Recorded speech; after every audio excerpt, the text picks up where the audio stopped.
నా పేరు Smitha. Yoga therapy Trinagar yoga online trainer మాట్లాడుతున్నాను. లైక్ ఎక్సర్సైజ్ పార్ట్ 2 ఎలా చేయాలన్న దాని గురించి ఈరోజు చూపిస్తాను. దానికి కంటిన్యూషన్ గా ఇవి కూడా చేయొచ్చండి. పార్ట్ 2 కూడా కంటిన్యూషన్ గా, పార్ట్ 1 తర్వాత పార్ట్ 2 కూడా కంటిన్యూషన్ గా చేయొచ్చు. అయితే ఇక్కడ చూడండి, వెనక్కి జరిగి కూర్చొని కాళ్ళని రెండు కాళ్ళని కూడా క్లాక్ వైజ్ మూవ్మెంట్ సైకిల్ తొక్కుతున్నట్టుగా చేయాలి. సైకిల్ తొక్కుతున్నట్టుగా చేయాలి. ఈ విధంగా మీరు 5 నుండి 10 సార్లు చేయొచ్చు. మళ్ళీ యాంటీ క్లాక్ వైజ్ రివర్స్ కూడా చేయాలి. క్లాక్ వైజ్ చేయాలి, అదే విధంగా యాంటీ క్లాక్ వైజ్ కూడా చేయాలి. ఈ విధంగా రివర్స్ చేయండి. రివర్స్ చేసిన తర్వాత వచ్చేసి 2 కాళ్ళను దగ్గరకు తీసుకొని అప్ అండ్ డౌన్ మూవ్మెంట్ చేయండి, పైకి కిందకి. ఇది కూడా మీరు 5 నుండి 10 సార్లు చేయొచ్చు. ఈ విధంగా 5 నుండి 10 సార్లు చేయొచ్చు.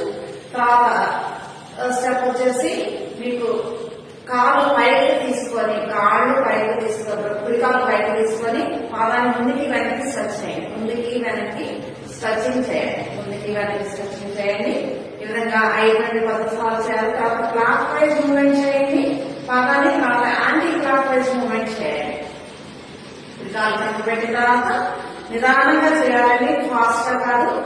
ఎడమకాలు పైకి వెళ్ళి పాదాన్ని ముందుకి వెనక్కి స్ట్రెచ్ చేయండి. అలాగే పాదాన్ని clock wise movement, anti clock wise movement చేయండి. Clockwise, anti clock wise movement చేయండి.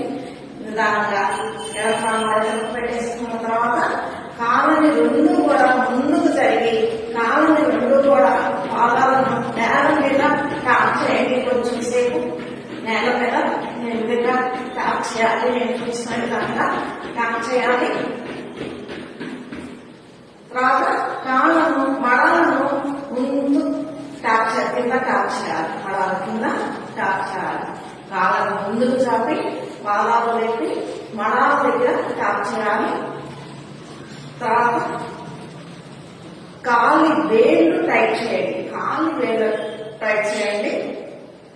ఓపెన్ చేయండి, టైట్ చేయండి, టైట్, ఓపెన్. ఈ విధంగా మీరు ఒక్కొక్క స్టెప్ కూడా, నేను చూసి ఒక్కొక్క స్టెప్ కూడా 5 నుండి 10 సార్లు లేదా 15 సార్లు కూడా చేయవచ్చు.